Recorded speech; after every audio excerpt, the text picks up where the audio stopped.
All right, we are live. It is June 4th, 2024. Can you believe it? We're in June. Oh my gosh. Welcome to the show. Heart-Centered Marketing is here. It's in the house. It's Tuesday night. It's 7 o'clock. You were here. Thank you for being here. Hit a hashtag live if you're watching us live right now, or hit a hashtag replay for watching the replay. It's always kind of weird when I say that when we first start the show, because like we're live and, hit hashtag replay. But anyway, that's what we got to do, right? It's kind of the call outs. And my good, lovely, and talented friend Parmees is in the house. It's so good to see you again. How are you doing? I'm doing well, thank you. Thank you for having me back here. Always. And we were just talking a little bit offline about getting the back end rolling and how we're setting up to just make life easier. I had a little bit of a crazy couple of weeks, and looks like you're going into a little bit of a crazy weeks, but also with some good downtime and unplugged time, right? And so I think that leads, it leads into what we're talking about here, because frameworks is like the centralized area of how things can work. And that can also be like, well, the client based, like I'm going to teach this framework, but also maybe on the back end of our businesses. We really talk about the back end of the businesses, but frameworks are also maybe part of the business that helps us navigate through when things start to come at us. Would you agree? I absolutely agree. I often say that your frameworks are the backbones of what carries your clients' results. Yeah. So we'll get into this a little bit later on today's show, but essentially we're really looking at, how do you turn your intuitive genius, how do you turn the things that you do with clients into actual tangible processes where you can remove yourself out of the equation or out of the equation, and people will still take the results because yeah, so needed. Yeah. And I think that you hit on it. Well, let's just get right into it, because that's one of the biggest important things, to move people forward. And like I said, I think the last time we were speaking, I talked about where I'm looking at Atlas, where my program, and I'm always looking at how do I remove things, not in a bad way, but how do I remove this slide? Do I really need this slide? Can I just talk to the framework? Can I talk to that one methodology or something? And I realized that when I looked at my one thing, which is a Dream Client canvas, that I literally could teach the entire thing just with that one canvas. There are other things that I could draw on, on the whiteboard and stuff, but really my whole business is that one thing. And I think that's really powerful when you can put your entire business on one page. Absolutely. And I think what you just hit on is the concept of having an overarching framework that represents your entire body of work. So for you, that Dream Client canvas is what is the overarching philosophy of what every single thing that you do with a client is based on. Right. And what's nice about that is that you have like this centralized way of being able to explain your expertise without needing to use too many words, without needing to have a funnel, without needing to have like all these bells and whistles to like explain what it is that you do. But once you have a framework that's created, then you can have systems and processes and exercises and lessons and all these things that stem out of this overarching framework. So yeah. And I love that too, that you could also point people back to your framework, especially when it's the overarching thing, to let them actually point out on the map, like point to me where you're having trouble, or where is the struggle, or where the challenge for you. And they're like, right over there. Like, okay, cool. So it gives them a visual of as well. Like, I'm stuck over here. I don't know how to get to that other place. So that's what I found. Yeah. And I think, and I mean, I'll get right into why I think frameworks are the backbone of your business. Yeah. I've had this conversation with a number of people just in this past week, where I find that when we're beginning a process of guiding clients to a specific transformation, or when we're in the midst of explaining our expertise, or when we're just kind of getting into back in like a lot of what I taught, a lot of what I did was just based on what was in the context. And I didn't necessarily have the system, the process of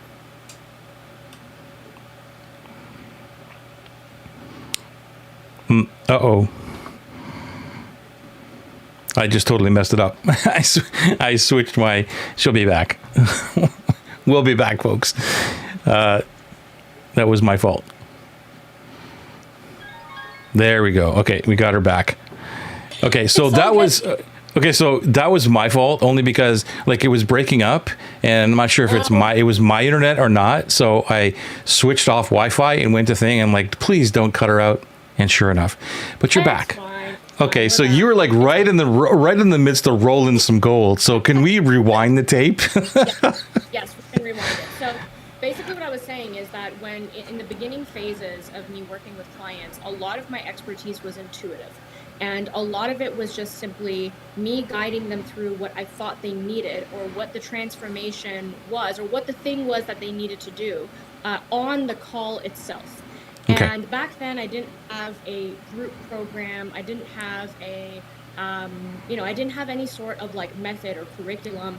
It was essentially just me kind of getting on calls with people one-on-one and then guiding them through the process of like, all right, well, who's your ideal client? What's the offer? What's the transformation? And then it was me trying to pull the message out of them. And what I realized over the years, the more and more people I worked with, is that I was basically going through the same things over and over and over again with different people. And what was interesting about that is that I realized that I was innovating solutions to people's problems just simply based on what the questions were that they were bringing me and what the problems were that they were having with their messaging. And so what I started doing is that I started taking note of all the questions, all the problems, all the things that clients would come to me for. And I started to kind of map out, like, I had to come up with a process for everybody. What would that look like? Okay. And am I cutting out by any chance, or am I You're a little choppy, but we can hear you. Just the video's a little choppy, but that's okay. We can hear you fine. In my internet has full bars, so we'll just roll with it for now. That's why I thought it was on my side and then cut it off. So anyway, yeah. That's good. We'll just keep rolling with it. As long as you guys can hear me, we'll manage. So yeah, basically I was taking notes of all the different problems people were coming to me for, and I started analyzing the patterns. And it became very evident to me. And when I say it became evident, like this was over the course of like a year to a year and a half. Like this wasn't just maybe a couple of clients within a few weeks. It became very apparent to me that there was a number of very similar problems that people were moving through when it came to their messaging. And it was now up to me to create some sort of framework or solution or something that helps them solve that problem without me having to get on a call with someone one-on-one. Basically spend my time walking them through the one-on-one process. So the frameworks that I have developed over the course of the last, I would say 3 to 4 years, have all stemmed out of me watching what my clients are going through, what are they struggling with, what are some of the things that are very relevant to them and very top of mind for them, and how do I create the solutions, or how do I create the whether it's an exercise or it's a module or it's a pillar or something to help them understand how to create, how to solve that problem that they're having. And after working with, I don't know, maybe 25 different clients, I was able to map out like a 3-pillar system that is now basically the backbone of my entire program, just based on observing trends and observing what it is that people are dealing with. Yeah, see, I love that because your approach is a little bit different than mine, which is so cool because I found frameworks by being challenged more about, like, they couldn't see what was in my head, and sometimes I didn't articulate it as well. They're like, I'm really not getting that. I'm like, okay, hold on, let me show you. And then I would draw something on an iPad or something like that, or I would use a lot of visual analogies, and they're like, oh, okay, I got that. And that's what drew me into, like, wait a minute, why don't I just draw this out and make it a little bit more professional? So it was kind of, I love being challenged by, this is what I'm saying, and they're like, I don't. And you use those words, right? You're like, do you see what I'm saying? And they're like, no, I don't. So I'm like, oh, well, let me actually draw it then, and I'll show you so you can see what I'm seeing. And then that's how I developed my frameworks. Yeah. And I love that you said that, because I've noticed as well that a lot of times when people are talking and I'm trying to help them come up with like their positioning strategy or their message or their core concept, I can't verbalize it very well, but I can draw it out. So as they're talking, I visualize like a bullseye. I can see like a pyramid. I can see like a diagram. And I'm notorious for my diagrams. Like, people know me for them. They kind of make fun of me for them, because like, every single piece of paper I have laying around my house has a diagram of like some sort written on it.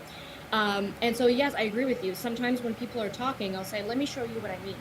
And this kind of Right. stemmed out of my ability to create not just frameworks, but create concepts that people become known for. And I think, again, going back to the intuitive genius, one of the things that I've recognized is that your ability to be able to stand out in today's marketplace, and your ability to be able to really show and demonstrate your expertise, is if you can add a visual element or a tangible framework to how you do the thing that you do. Right. Do you do the same thing? Yes, 100%. Like, I'm always, I'm leaning more now toward diagramming and visual presentation, if you want to call it that, representation. So I'm leaning more toward that rather than taking the, like letting people read the slides or whatever that is. It's like, and that's why I said I could draw right from that one canvas and talk for days just on that one piece of a canvas or the entire canvas. By the way, I'm looking over here on my other monitor, so I'm trying to monitor the Facebook comments, and they're saying that your volume is a little bit low. I asked if they were, but I think it's just because the connection. The connection is a little choppy sometimes, but we're okay. We can still hear you. I'm asking if they hear you better, but anyway. So yeah, I'm gonna switch Wi-Fi as well. I wasn't having issues with it earlier, but we'll see. We'll see if that makes a difference. So just give me 2 seconds. Yeah, you bet. You bet. We will fix the problem.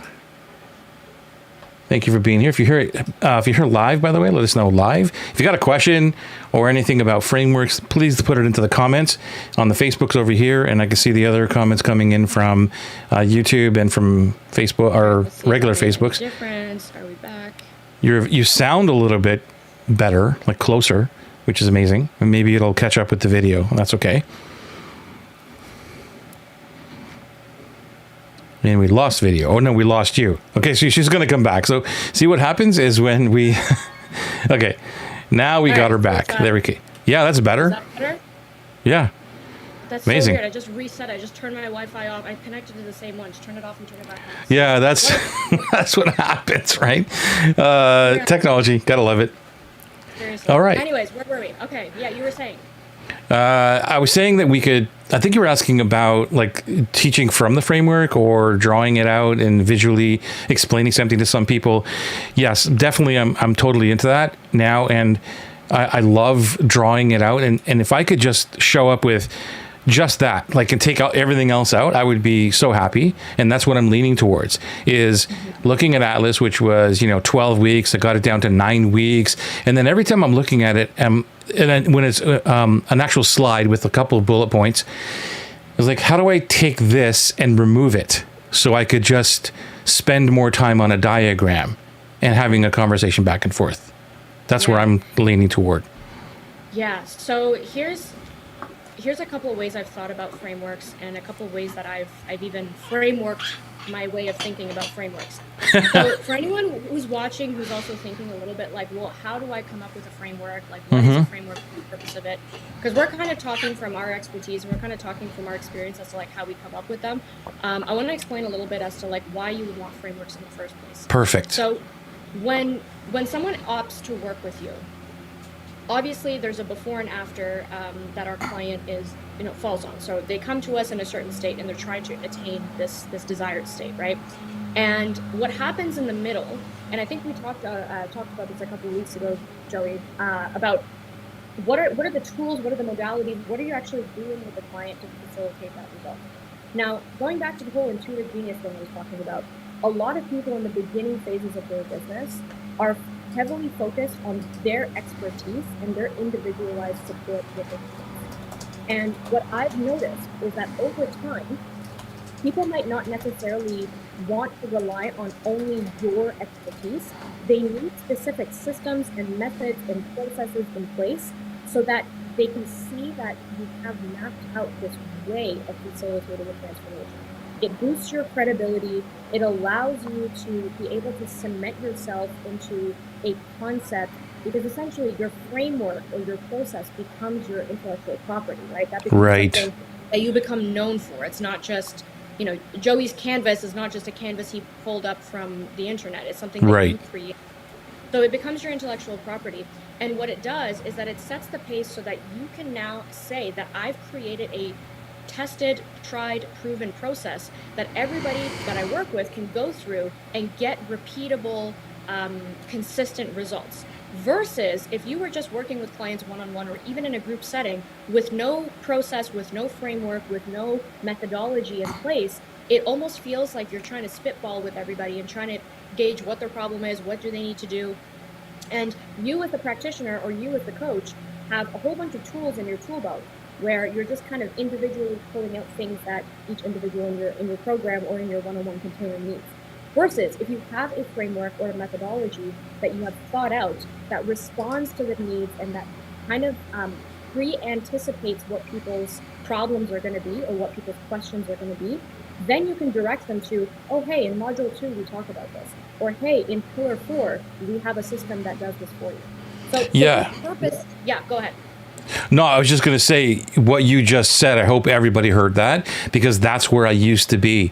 And I remember, like, I think it's still a superpower. It's still a genius of ours where it's like, yeah, tell me your challenge and I'll pull from my tool belt and my knowledge and everything else and just help you.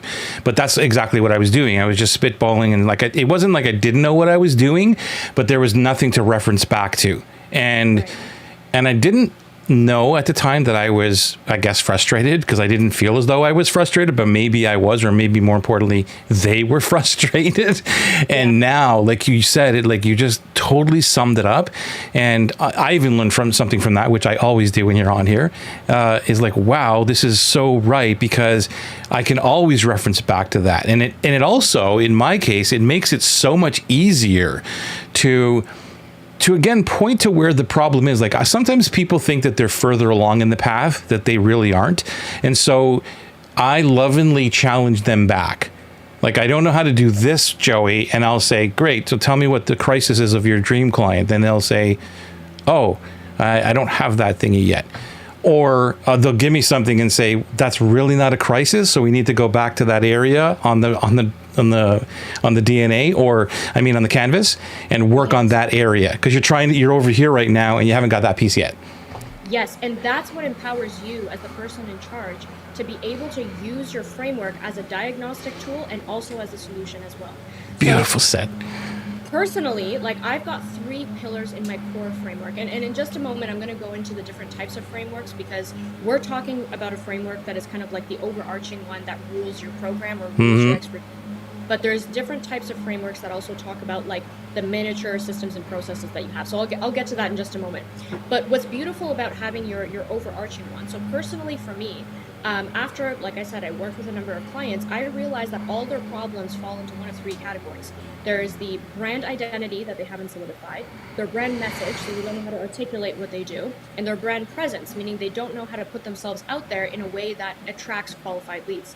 So once I was able to organize, like, okay, these are the core buckets of problems that people have, I essentially said, if you want to be a brand that stands out today, if you want people that are ready to pay, consistently coming to you through your content alone, then you need to have a solid brand identity where you understand what you stand for, what your kind of some people call it your brand DNA, but what your brand values are, what your brand philosophy is, what is the core message that you want to communicate. Then you need to understand how to communicate it. So how do you articulate yourself in a way that is relevant, that is emotional, so you're not just speaking from coach speak or from your perspective. And then how do you take that and build consistent content that is going out that reinforces what this message is? Now, that is my overarching framework. And when someone comes to me and says, oh, my content's not converting, I don't just look at the individual content piece. I do a full audit to look at, well, is their problem an identity issue? Is it a messaging issue? Or is it a presence issue? Okay, so hold on. Let me Let me stop you there, because you and I are very much alike. And so I recently have a 3-bucket area that I realized as well, and they're very similar. So, and I just want to get your opinion on this, because the Dream Client DNA, I keep saying that. The Dream Client Canvas is where I actually teach from, like what they need to go do. Like it's kind of the chessboard. And what people come to me for is clarity on who their dream client is and really what they're actually serving them. So that's the first piece, is I don't know really who they are, and I'm really not sure about what I should be selling them. And then it's the connection piece, which is like, okay, well, I know this part, but I don't know how to connect with them. Like, where do I find them? What do I say? How do I build my list? That kind of thing. And then there's the communication piece. Once I got them in my world, I got all this other stuff happening, but I don't know how to sell them stuff without being salesy. Like, those are the 3 things. So it's clarity, communicate, connect, and communicate. Those are the 3 areas. And like you, I'll analyze that and audit and say, okay, tell me what's going on. And then I can put them into one of those buckets or a couple of those buckets. And then it's like, great, then let's work on the Dream Client Canvas. So would you say that 3 thing is my overarching rather than the Dream Client Canvas? Excellent question. Okay, so this kind of goes into the next thing I wanted to talk about. Okay. There are diagnostic frameworks, and then there's demonstrative frameworks. Nice. Okay. And again, this is what I mean by, like, this is getting meta, where, like, I'm frameworking the frameworks. Okay. And again, this is a concept I created because as I help people develop their own frameworks, we run into this issue where they're like, well, is this my problem framework, or is it my solution framework? And the reality is that it could be both. So for example, mine is both, meaning that I kind of categorize you where, like, you either have an issue with your identity, your message, or your presence, and sometimes all 3. But then the solution is also, okay, well, now we need to build a solid identity, get clear on your message, and cultivate a strong presence. So underneath each one of those pillars, I also have a series of mini frameworks or mini processes and methodologies that actually help you get to that result. Now, in your case, your clarity, connection, and community, was it community? No, it was communication. Communication. So yeah, clarity, connection, communicate. So that is your diagnostic framework, meaning when someone comes to you, you kind of look at where are they missing what elements from that framework or from that diagram. The solution that you're proposing, in order for them to be able to clearly communicate and connect with the right people and have clarity on what they stand for and all the things, is to go through your Dream Client Canvas. Yeah, it's part of it, because all of those 3 areas will fit on the canvas. So let's say, I'll give you another example, because like I have many frameworks as well. So let's pretend that your challenge is, I don't know who my dream client is. Great, that's still on the canvas, all right? But we go through the Dream Client DNA. That's why I kept on bringing that thing up. So the first thing I'm going to do is like, okay, let's work on the Dream Client DNA. That again is layered into the canvas. So again, once you do that, it's like, okay, great. That's part of the canvas now. You got this piece, which is right at the top.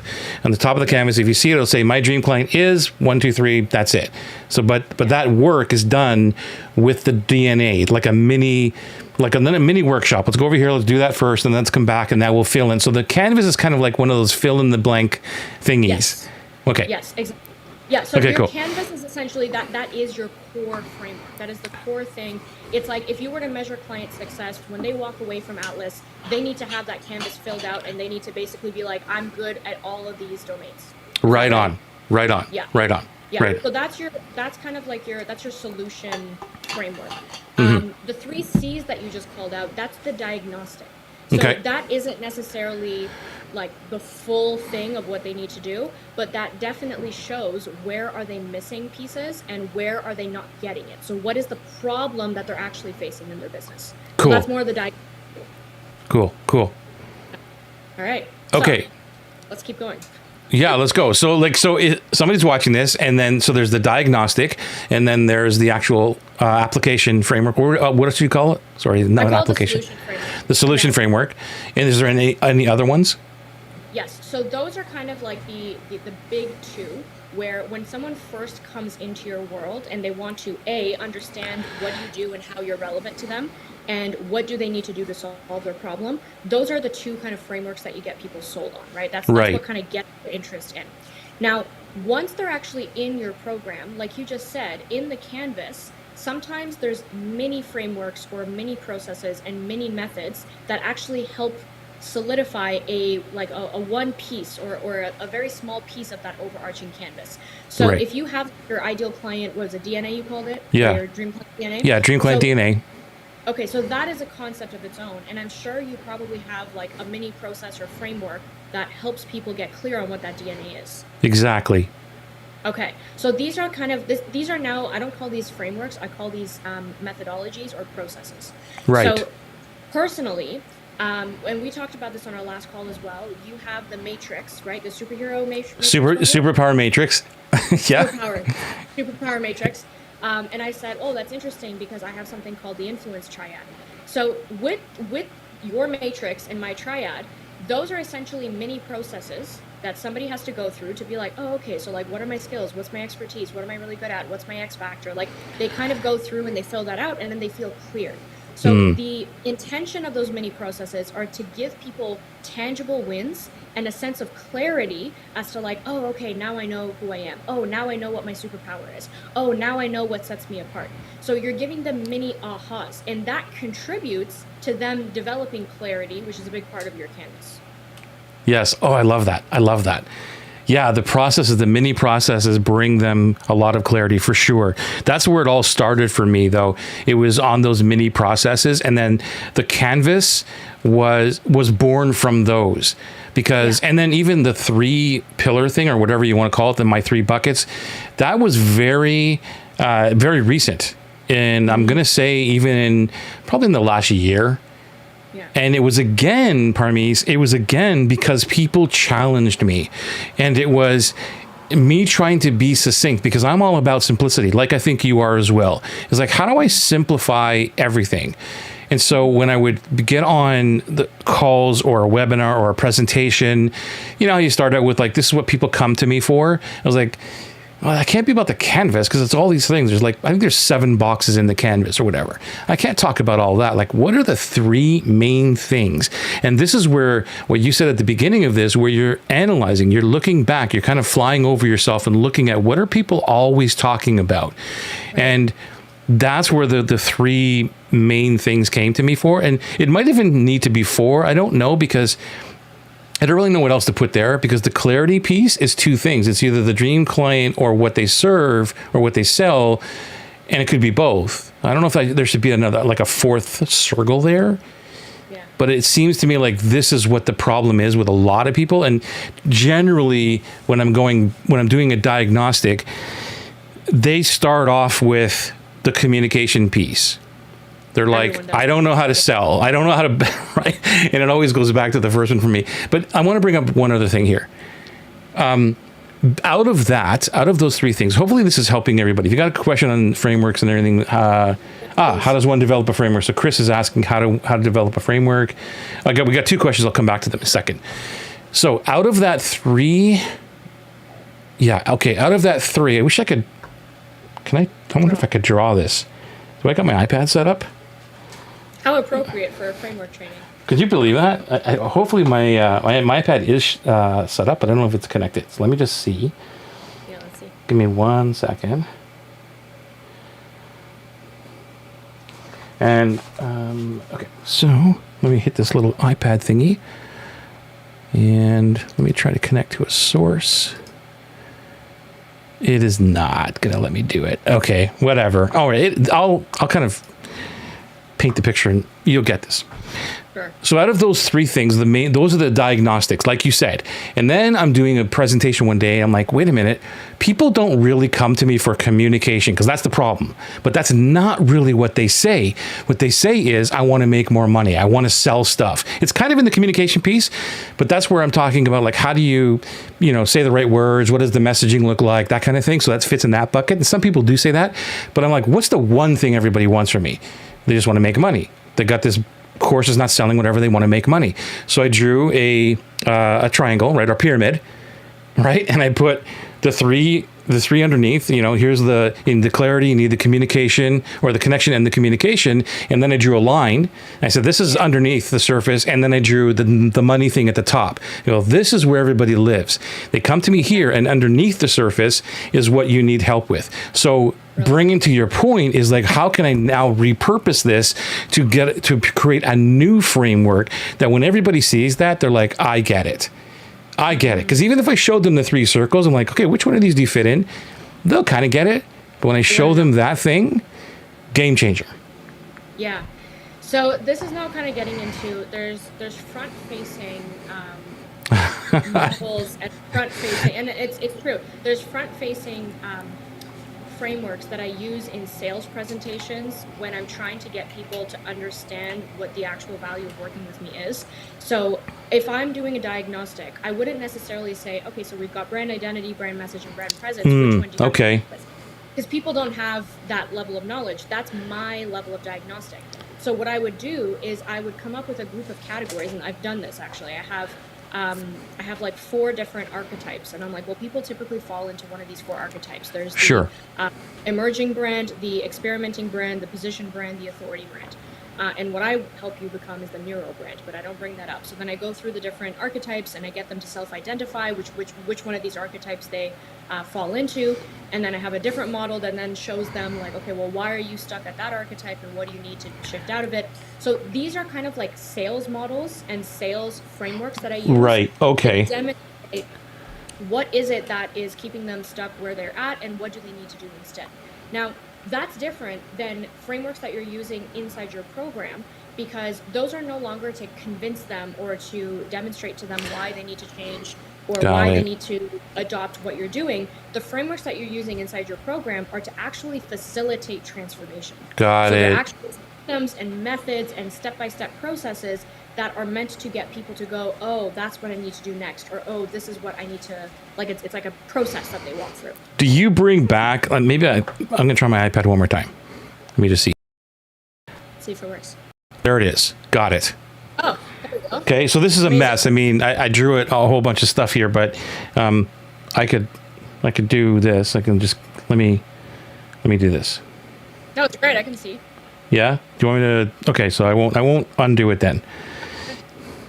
But like you can see here, like there's, I talk a lot about like the area. Let me get a different color so I can at least highlight some stuff here. Come on. I'll use that color. Okay. Yeah. So this area is the top areas where they come to me and I talk about, this is where people want to get money. And then a lot of people talk about how do I give offers, which is why you see the offers piece here. So, and this is what people are talking about up in the public surface area. But what they're missing is the conversation. And this is not the one I was thinking. This is a whole other different one, by the way. So I was thinking of a different one. And what they really need is they need to have conversations and they need to build a tribe. And so this is one of the areas that I show people. But then there's another one that it might be here. Probably not. But anyway, you get what I'm talking about, right? So as you can see, like there's a whole bunch of frameworks here on the site. But this is what I'm talking about. So the question I have for you is, this is a front-facing framework, like you said. So would you use that inside the course as well, like the program, to reinforce that or not? I would. What I would do is that I would create an assessment to see like how can you measure whether they've actually mastered that level or not, because they're trying to get to the top, right? They're trying to get to the money, but there's like things that they need to be clear on. So personally, I would think that your canvas or your solution framework is the way for them to get clear on those elements. Like that is how they get. Yeah, so like building the tribe, that's I'm just looking if I have the canvas here to show it to you, but I do not have it. But the building of the tribe is like the number one thing. And so that has a lot to do with who are the people. And that's the dream client clarity. Like, who is the dream client that you want? And that's where you build the tribe, which goes into, great, what do you want to sell them, right? So it's clearing that first circle. And if they don't know that, which also on the canvas, there's a crisis piece and then an oasis, which is where are they stuck? Where do they want to go? Right? Those things. And that comes from that first circle of clarity. Who is it? And what's their problem that you can solve? And then when you get that, you can start filling out the canvas, and it kind of fills out weird, right? So it's like, what's the crisis? Are you sure you got the crisis? Where do they want to go? And what's the real problem they're talking about? That's all in the middle. So everything is aligned as I'm finding that, and all I'm doing is really pulling from the canvas. Is like, how do I explain this part better so that they can get to the solution? I love what you're talking about here. I'm going to. Okay, so Kali says. So Chris is asking, how does one develop a framework? I think we talked a little bit about that, but do you want to expand on it anymore? Yeah. So, and I don't want to confuse your audience because we're talking now about like front facing, back facing, and I think the front facing would probably be a whole separate conversation because I feel that there's ways to get people to understand the value of your work and get them sold into your program using frameworks, and then there's the actual frameworks that facilitate. Do you want me to ask them for clarity on which one they want? Yes. So, because those are two completely separate methods for coming up with a framework. Okay, so Kali is asking as well, how did the framework get started? And Chris, so Kali and Chris, if you could just give us clarity on which framework you're talking. Okay, go ahead. Only because I feel like in order to help them create, or in order to get into the front-facing frameworks, I actually think that's a whole separate conversation than what we're talking about today. Okay. Because those are how do we get people sold on what we're doing? So how do we qualify them? How do they self-identify? That's a completely different topic than looking at how do you build frameworks inside your program or inside your offer. Okay, so before you go on, is it do you start with the inside of the frame, or are you going to talk about that? Do you start inside and then move to outside, or is it the other way around, or does it matter? No, you need to solidify your expertise inside your program before you even get into how do you sell it to people. I'll shut up now. Go ahead. So what you're looking for, and to answer the question as to how do you create your framework, first and foremost, what you said about you created it in response to being challenged. Your framework is not created in a vacuum, meaning your framework is not going to be created by you sitting behind your computer screen thinking, okay, what is my framework? What visual do I want to use? What different steps do I want to include? What are the modalities? Your framework is developed the more you work with clients, and it requires you to really be critical in paying attention to what are the questions that are coming up, what are the problems that people are coming to you for, what are some of the challenges that you hear time and time and time again, what are some of the repeated themes that you find yourself going into time and time and time again. So going back to when I was using my intuitive genius to get people results, I just told people, if you come to me, I can help clarify your messaging, and I can help you come up with content angles that will really help you stand out. But I didn't have a process. It was just simply, Joey, let's get on a call. Tell me what you're all about. Tell me your values, your solution. Tell me a little bit about what you do with clients, and I'm going to pump out a bunch of content for you. Right. I was basically doing it for you. And that's not scalable, because if I was doing that with every single client of mine, I would be on calls for hours and hours. So what I actually decided to do is that I started listening, what are the content problems that people are having? And everyone would start to say, I really want to be more of myself in my content, but I don't know how to be more myself without turning people off. I don't know how much I should be talking about my offer versus my solution. I don't know, how do I speak to the empowered buyer, the person who's ready to buy? So I kept listening to all the challenges that they were bringing to me. Mm-hmm. And based on listening to the repeated questions, I was like, okay, it seems like there's multiple categories of problems that people have when it comes to their message and when it comes to their content. And based on that, I created my own kind of 3-step process on how to decipher or how to distill down your core content types or your core messaging pillars. So to answer their question, I didn't start with a framework. I started by listening to what clients were coming to me for. Right. I started listening to what are the problems, what are the challenges, what are the repeated themes I keep talking about.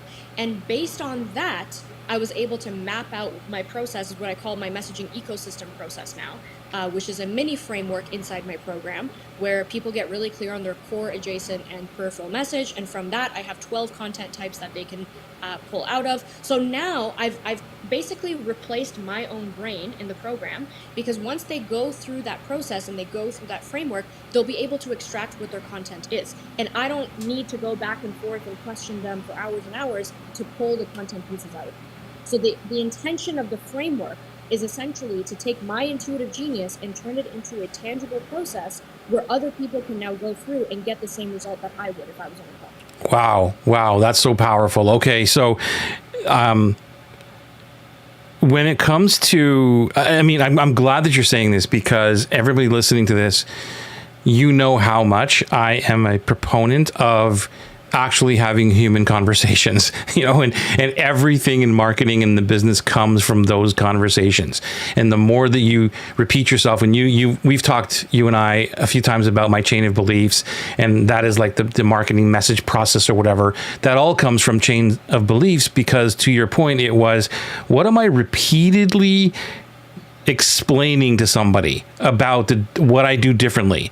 And no, that's not what this means. This is what I'm talking about. And that's where the chain of beliefs comes from, is that's repeatedly that I'm having to explain all that. That can also be a framework for sure. Like my dream life model is one of my most famous models, but it's the simplicity of what that is, of drawing it out, like the you first, and then the dream client, and then building the business, and then building the program. And they see that in that succession. And I'm like, you know what? Everybody starts over here at the back end. They start at the program, and then they build backwards and try and fit their life in. And everybody that sees that, they're like, holy crap, that's exactly what I'm doing. And all it was like 3 simple circles by saying, I don't know about you guys, but I reversed it and started with me first. What do you guys think? Right? And then that gets them into my way of thinking. Not that I'm trying to brainwash anybody, but like, if you want freedom, if you want this, if you want that, this is how I did it. So I don't know where the hell I was going with this, but there was a point. I don't know where I was going with it. Yeah. So what I see there is that there's the way that I see it also is that, like, you create, again, the frameworks and processes that you create are all meant to lead to some sort of tangible outcome. So we're not just drawing for drawing. You're either creating a framework to clarify a concept and to help them understand something, or for them to take a specific action from it. So I've got a concept inside my program, and I've talked about it a lot in my content too, called presence equity. And that's a concept or a term that I've coined. I love it. Essentially, it's talking about how you need to be consistently making deposits with your audience to build up your equity with them.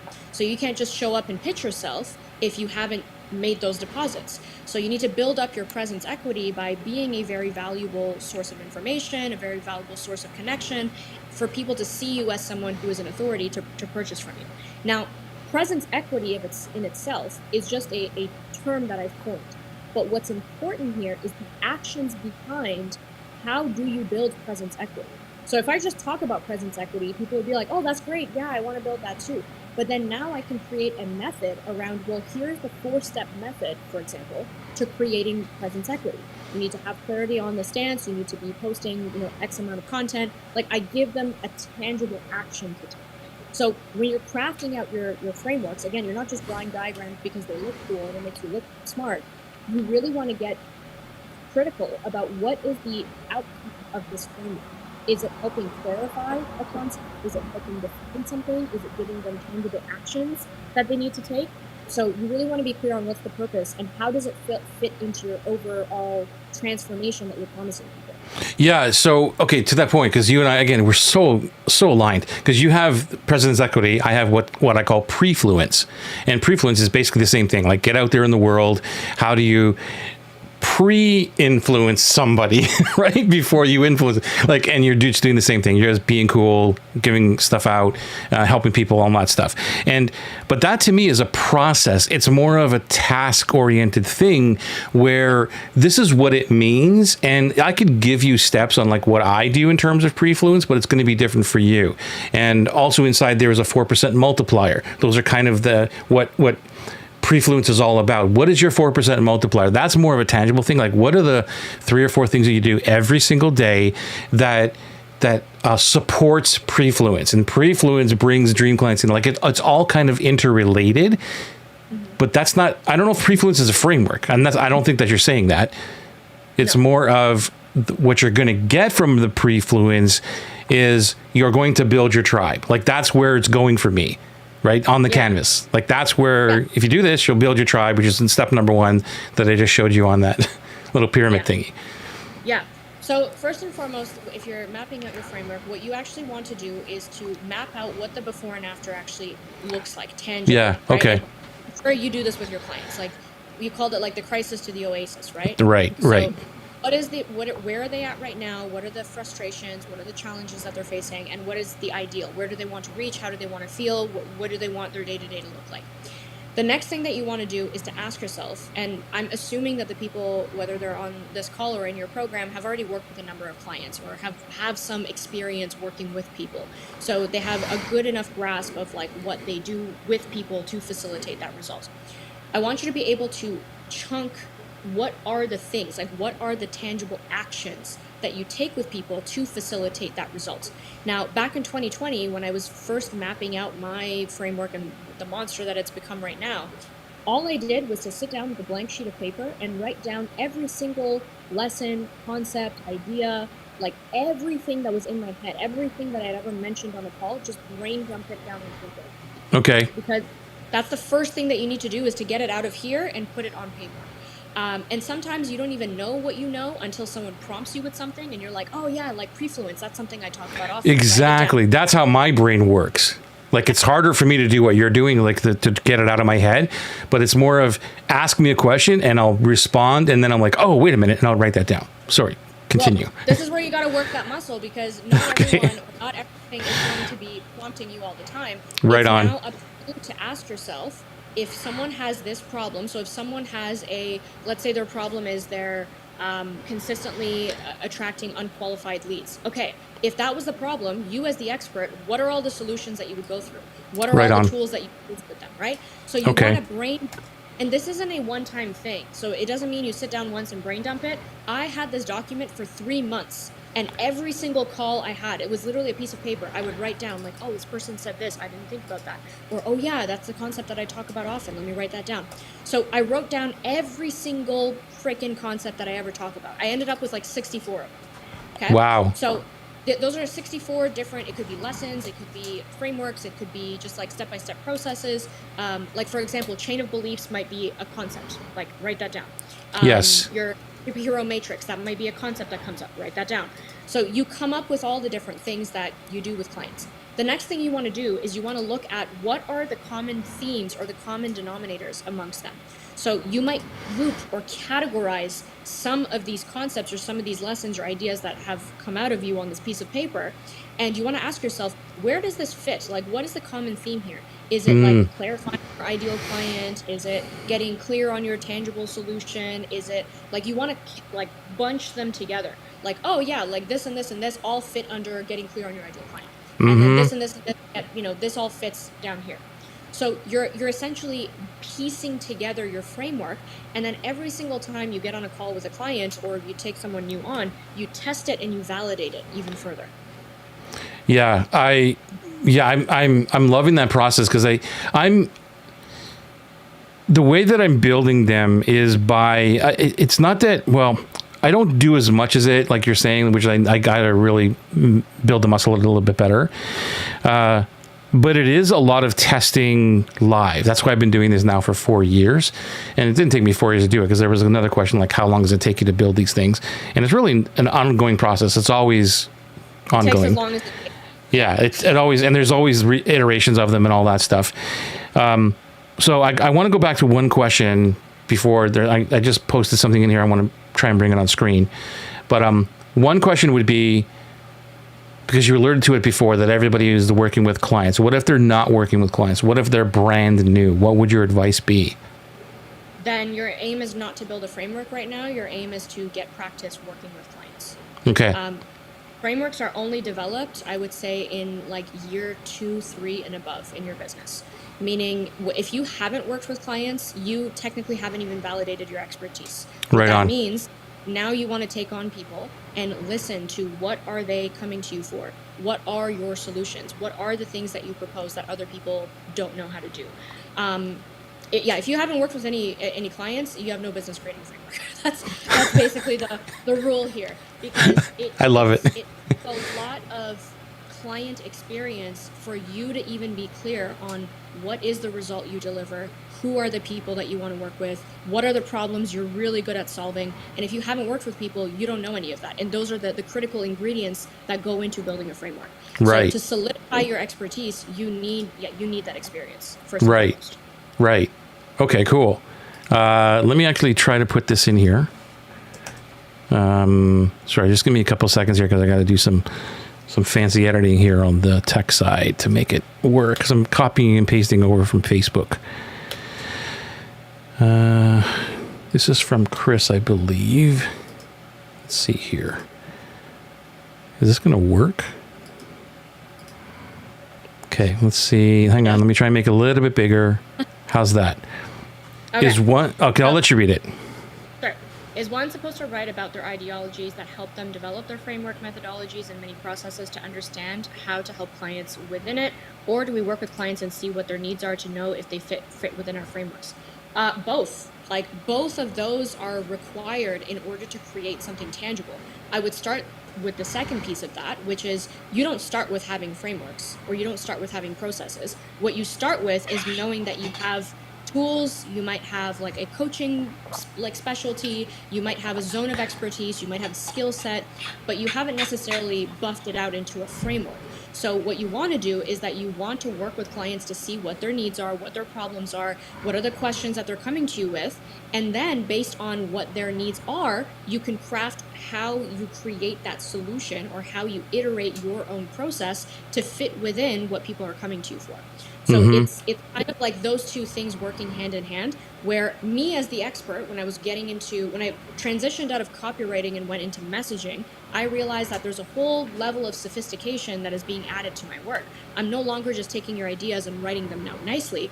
Now it's the process of helping you develop or helping you come to that message yourself. So I need to up-level my skill set as a mentor to be able to pull that message out of you, because I'm no longer doing it for you. I had no process on how to do that. All I knew is that I'm good with words, I understand people, and when people talk to me, I'm able to pull out things and put them on paper. So the more I worked with clients, the more I realized, the reason why this person can't write good content is not because they're not good at writing, it's because they actually don't know what they stand for. They have no like brand compass. So, okay, maybe that fits into like a brand identity category I'll create. So it's a process of constant iteration. You don't just land on the framework, and you also don't create the framework and then put it out there to test it. It is a process of like give and take, where you're analyzing what the market needs or what your clients need, and you're analyzing or putting down what your expertise is in like these buckets.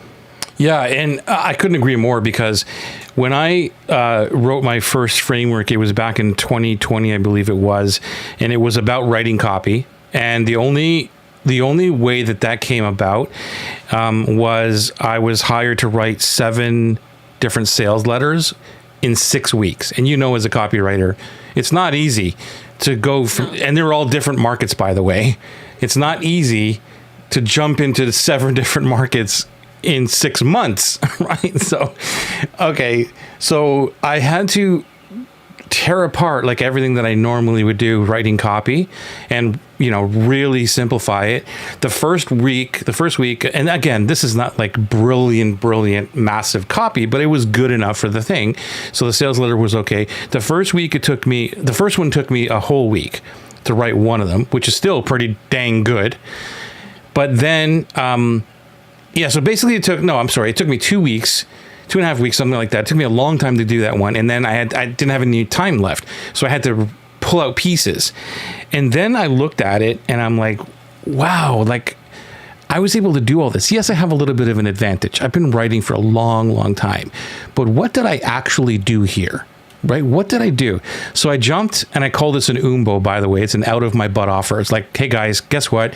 I just did this thing, and I don't know if anybody, because you're interested in copy, if you want to join me, I'm going to kind of teach you what's in my head. And I had nothing except for the process, and I had 20 people join me, paid me a little bit of money to do it. But let's get together for 3 hours, and I'm just going to kind of share what I did. And tell me what you think of this. And I also said to them, this may or may not become a program. And if it is, you'll have it for free or whatever. You just pay me this money and whatever. That's not the whole point of the story. But it was like I created that out of a challenge that I already had. And then I put it in front of people and just basically vomited my brain onto the screen and said, here's what I'm thinking. And they would ask me questions back and forth. And that actually became a very popular program of turning someone who's not a copywriter or, afraid of copy, not into a copywriter, but able to like go to the market, learn how to research it very quickly, learn how to maybe fill in the IDA framework or the pass or whatever. Because that's the thing that they would say to me is like, well, I bought all these courses, but I don't even know how to use the templates. Well, I'm going to solve that problem for you, right? And so that was my awakening on how frameworks actually can help me help someone else solve a major problem. But again, it came back to, I'm just going to throw this out here. I think I'm coming around to validate your point, which is, let me help you. What do you think of this? And let me draw this out for you. And I'm watching them to see if they're actually getting what I'm saying. And so for anybody who's, go ahead. Yeah, so what you just described is basically framework validation, or the whole reason why people do like beta tests on their programs is because you might have an idea of a framework, and even myself, when I first started working with clients one-on-one, there was like 6 core pillars I would walk them through. And obviously now I have 3. So as I walked through the 6 pillars, I realized like, oh, I actually am missing this piece, or, oh, they just asked me a question and that didn't fall into any of my pillars. Interesting. Or I started realizing that actually these 2 pillars can probably merge into one and be one thing. So 100%.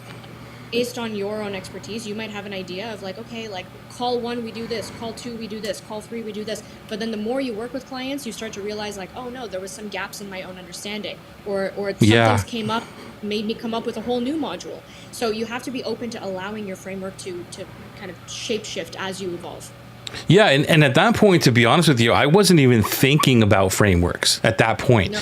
It's only that it became a framework. It was more of, let me show you what I did to see if there's anything here. So it was totally a beta, like a total beta. And it was like, what do you think? And then from that, I decided to create the program. And then from there, it was going back to that recording and then creating the first type of frameworks or whatever you want to call it from those. And that's actually where the Dream Client thing came from. And I even have something called the Dream Client Conversation, where it was take the data that you got and then here's a bunch of, there was like 18 questions, and it was like, and I still use it to this day. It was, imagine that your dream client is sitting in front of you. You go out for coffee and they're interviewing you. They're challenging you on what it is that you do. So I want you to answer all these questions based on the data and your knowledge. How would you answer these questions? So it was like them filling in the blanks. And that was a process. It was like, oh, I get it now. And they didn't have to be a copywriter in the general sense of it. Yeah. So absolutely. that became, and that, I don't even know if that's a framework. It's more of a process, I would think. Take this. Yeah, so just to differentiate for your people too, like a framework is an overarching, like I almost see it as like the philosophy behind your program. So with your canvas, like that is the overarching idea behind what fuels people's results. Right on. With a 3-part framework, it's like that is the overarching thing that people need to have completed by the end of the program, or they need to have a solid understanding of in order to succeed once they're out of my program. And then there's all these mini processes and mini exercises that we implement to actually help them achieve that result. So the framework is the overarching thing. The processes or the methodologies are the actual things they need to take action on. So if you have like that worksheet with all the questions, like that to me is that's a process. Like that's an exercise they need to fill out so they can walk away with some sort of tangible solution. And then there's like the matrices and the triads and stuff that you have, that is really kind of like theoretical frameworks to help people understand specific concepts within your overarching framework. Cool. Let me type in another question here from Chris. Attracted clients to you. I don't know if this is for you or for me. Hang on a second. I wish there was an easier way to do this. It's all good. Dang Facebook. You're able to do it last time. Yeah. Okay. So this is from Chris. Oh, this is for me. So you mentioned your 64 gold nuggets. What attracted clients to you for them to call you to ask you for help? Well, at this point, I had already built a solid presence. Like I've been marketing myself on social media since 2016. So they didn't just randomly find me and call me and ask me for help. these were people who were in my world, who had been exposed to my content, who were exposed to my presence online, and obviously a part of my message or a part of my content spoke to them, where I'd probably identified a problem that they have, which is, their content's not converting, they're not getting ideal clients, they're having a hard time making sales, and so that likely prompted them to reach out for mentorship or for one-on-one support. Amazing. So now if you wrapped it up and said, okay, so now there's two different people. One, just to reiterate, again, but if you're watching live, let us know, #live or #replay. Please put that in the comments. It would be great. But if someone is watching now and they are just starting, what's the summary advice that you would give them? So just starting, meaning they're just starting in their business, or just starting with the process of framework creation? Yeah, just starting. They don't have clients, and they're just getting started, and they want to create frameworks because they've heard that they need to create frameworks. What would you tell them? Okay. Well, to bypass what I said before, my advice would still be the same, is that if you haven't ever worked with anybody, then framework creation is not what I would focus on. What I would focus on right now is expertise validation, and actually validating that your solution is something that people want.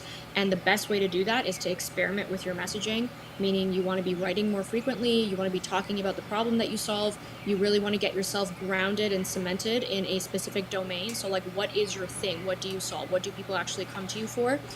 Because without clarity on any of those elements, you're not going to have the clients coming to you requesting you guys to work together. And if you don't have clients, there's no point in having frameworks. So there's no possibility for you to develop frameworks. Would you? Because I sometimes get caught in backtracking. Right? I'm trying to fix that problem too. So would you, if you're brand new to this and you don't know what a framework is, obviously, would you start tracking everything that you're saying to somebody? Okay, I need you to go do this and put it in a Google Doc. I told Parmees to go do this, and then that didn't work, or whatever worked. Would you do that? Yeah, so if you have some clients coming to you, or if you have some people that you're working with, I would start tracking topics that were discussed. So what were the things that clients said they came to you for? That's really important when it comes to your messaging. So what did they first come to you saying? They're probably not going to say, hey, I don't have a clear brand identity. They're going to say, hey, why am I not getting any sales, right? So what are they saying? Based on what they said, what have they tried to do to solve the problem? You want to take note of that. And then what is it that you recommended to them? Mm-hmm. And then once you make that recommendation, you want to now be very, very observant of what do they do with that information? What are some of the obstacles they might face when implementing your recommendation? What are some of the objections they might have? What are some of the challenges that come up for them? And you really want to pay attention to how you respond to every single challenge, because these are the breadcrumbs of building a framework eventually. You need to, when you're building a framework, you need to have a bird's eye view, a full scope of what are people's issues, how are they dealing with it, what are some of the problems they're encountering, and your framework is essentially solving all of that for them in one big diagram. So yes, that's one of the biggest things right there is the bird's eye view, and being able to it's kind of like coaching 101, right? When you get off a call, let's take some coaching notes. What did I talk about? And a lot of people don't do that. At least I didn't do that. It's like, yeah, I'll remember, whatever. And I just did not. And that's why I said I had to backtrack a lot, in which it took me longer to make frameworks. But now it's part of a habit. It's like everything that I do is recorded. If I get off a call, I'm going to make notes on that right away before I forget it. So I'm not back to back because I don't want to do that. So if I get on a call with you and I got another call, then I'm going to totally forget what I talked about with you, right? So I'm giving myself space on it. And hopefully people hearing this, it's not just always about money or about getting clients back to back or anything like that. It's about what we're saying here, to be able to build and remove yourself out of that picture, and to help even navigate through your program, is to be a little bit slower in the process. In my view, is like, just slow down a little bit, spread things out a little bit, be okay with the fact that you don't have a back-to-back calendar or whatever, booked of clients, because all you're going to get caught in, and I don't know if this is true for you, Parmees, but it was for me. It was like, all I'm doing is bouncing around from one client to another and never really recording or getting a framework, because I just thought I was just in my zone of genius. I'm helping this person get through, and there was never anything that was actually put into place. Right, exactly. Right? And I think the entire purpose of the framework is not to replace you, meaning your framework doesn't replace you, but it becomes a point where the majority of the bulk of the theory and the actions and the teachings are based in these frameworks so that they come to you to help implement. They're not like the frameworks do the teaching, and then they come to you for the customization and the support.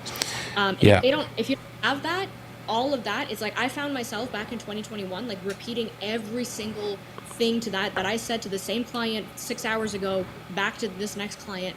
And that gets exhaustive at some point. Yeah. And do you think though, as well, to your point, it helps us as a coach be more present with what's going on in that moment rather than rethinking of, okay, let me explain this again or whatever. It's a jump off point. Okay, did you get to crisis? Like, what are you talking about? Okay, so you need some help on that crisis. So you don't really have to explain that thing. It's more of, let me help you get that thing. Like you said, implement, right? Yeah, so like for me, I have a 90-minute training that explains my entire messaging ecosystem process. And I have like examples I pull up. Nice. I workshop with a few people. And so when I have a new client that comes into my world and who's like, I don't know what to say online, I'm like, just go watch that training, because like I describe the framework in there, and if you implement it and follow the questions that I ask, you're going to know exactly what to say. But if I had to now guide every single new client and explain what the message ecosystem is, I would be talking all day, every day. Like, it's not conducive. So I'll tell them, go watch that training, and then if you have questions or if you have any issues with implementing it, come back to me and we'll workshop it together.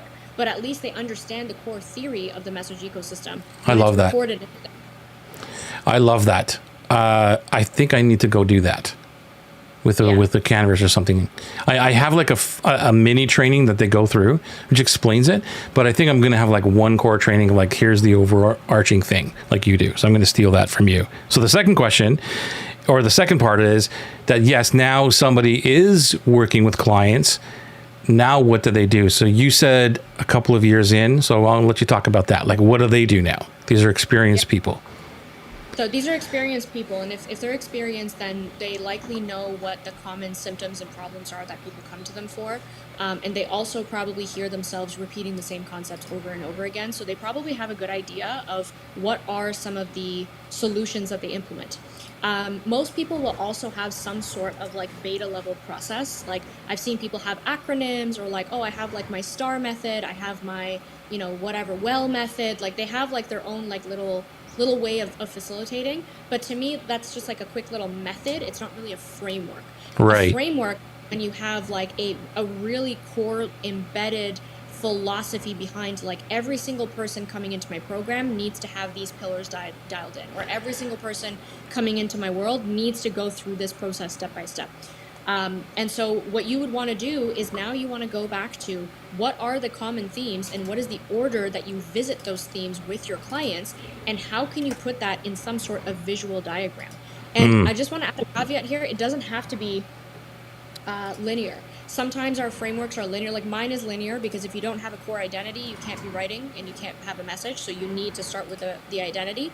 Okay. But for some people, it's just like an overarching, like, there's principles, right? It's a philosophy, but it doesn't necessarily have it doesn't necessarily have like an order that they have to go through. Yeah, so that's how some of mine are. Like, the Dream Client Canvas is like that. It's set up, but it's not. We don't go from left to right. It's all over the place. You start here, and even my victory path, like, that freaks people out, because the victory path is pretty simple, but there's the three main sections, and we work on the first section and the last section, and then like the middle section is like last module. I go, forget about this, guys. I know for the linear people it's going to freak you out because we're missing this piece, but I come back to fill in a lot of pieces later on. Yeah, for sure. Yeah. Okay. So Chris is asking this question. So creating content feels like feeding the beast that never sleeps. The more I try to create content, the more burnout I feel. I want to simplify. Tired of email list marketing tactics and trying to sell. Is it possible to simplify and still attract clients with minimal content? Absolutely. I'm a living embodiment of that.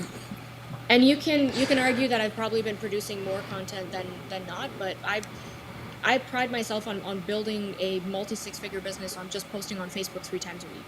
And when someone says that their content is burning them out, that's really fascinating to me, because what that tells me is that there's a deeper disconnection issue with whether it's your mission, it is your actual method, or the actual people that you're looking to serve.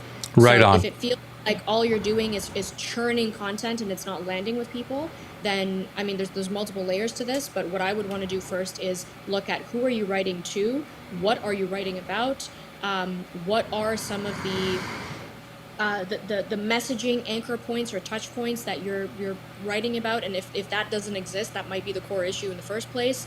So there's many reasons for why we feel like we're constantly putting out content, but it's feeding the noise, but not really landing with people. We really would want to get clear on what is the intention behind the content, what is your unique insight, what is the solution that you're providing, who are the people that are meant to receive it. So absolutely you can attract ideal clients with minimal content. It doesn't mean, just because you create more content, it doesn't mean that it's going to be more effective.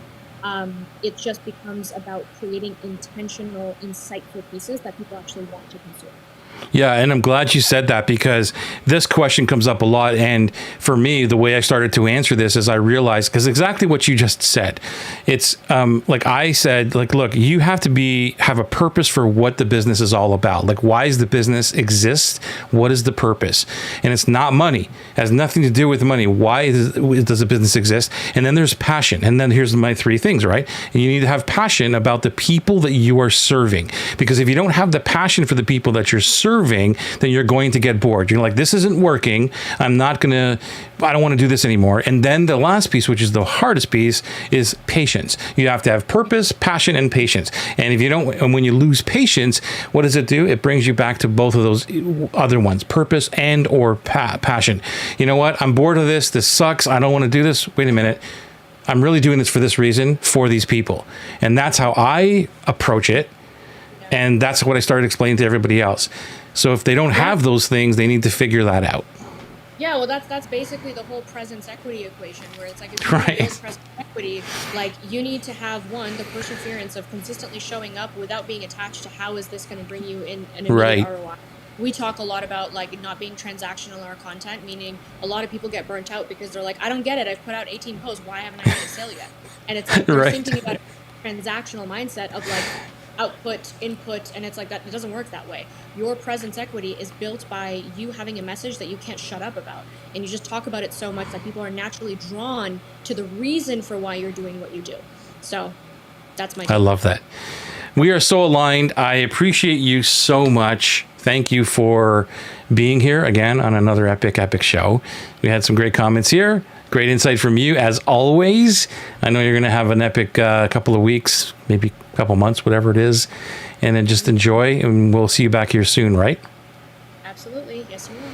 Anything that you want to say before we leave tonight? Any last bit of insight? Yeah. Or Yeah, one last thing. Don't try to make frameworks. Let the framework come to you. I think a lot of people, when they start thinking about frameworks and how powerful they are, and like, we talk about IP and really being recognized for how you think and all of that, they get into like, I need to have a framework. And the more you try to force a framework out of you, it doesn't work. Joey, maybe you can agree with this as well, is that sometimes the best diagrams are when you just whip it out and draw it really quick, and you're just almost like, wow, like where did this come from? It's all the experience, and it's all the input and insight that you've been able to gather from the plethora of people that you work with, that all of a sudden it comes down to this one moment where you're like, oh, I see it now. So allow the framework to develop itself without you forcing it out of you. Don't put any time on it. Yeah, that's brilliant.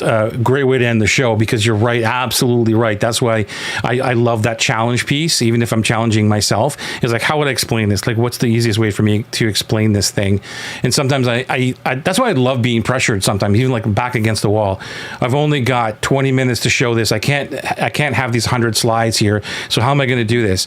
And show all those things in a smaller chunk, but in a visual piece. So I love that. So for anybody listening, there's so much gold here, but don't force it. Let it happen to you. Thank you, Parmees. You're amazing. Love you. And I just can't wait to get you back here again. We'll talk about something obviously very important to us. And I'm so glad that we are aligned. And I know that everybody loves you. So thank you for being here. Have an amazing, amazing night. Thank you so much. You guys too. See you guys later.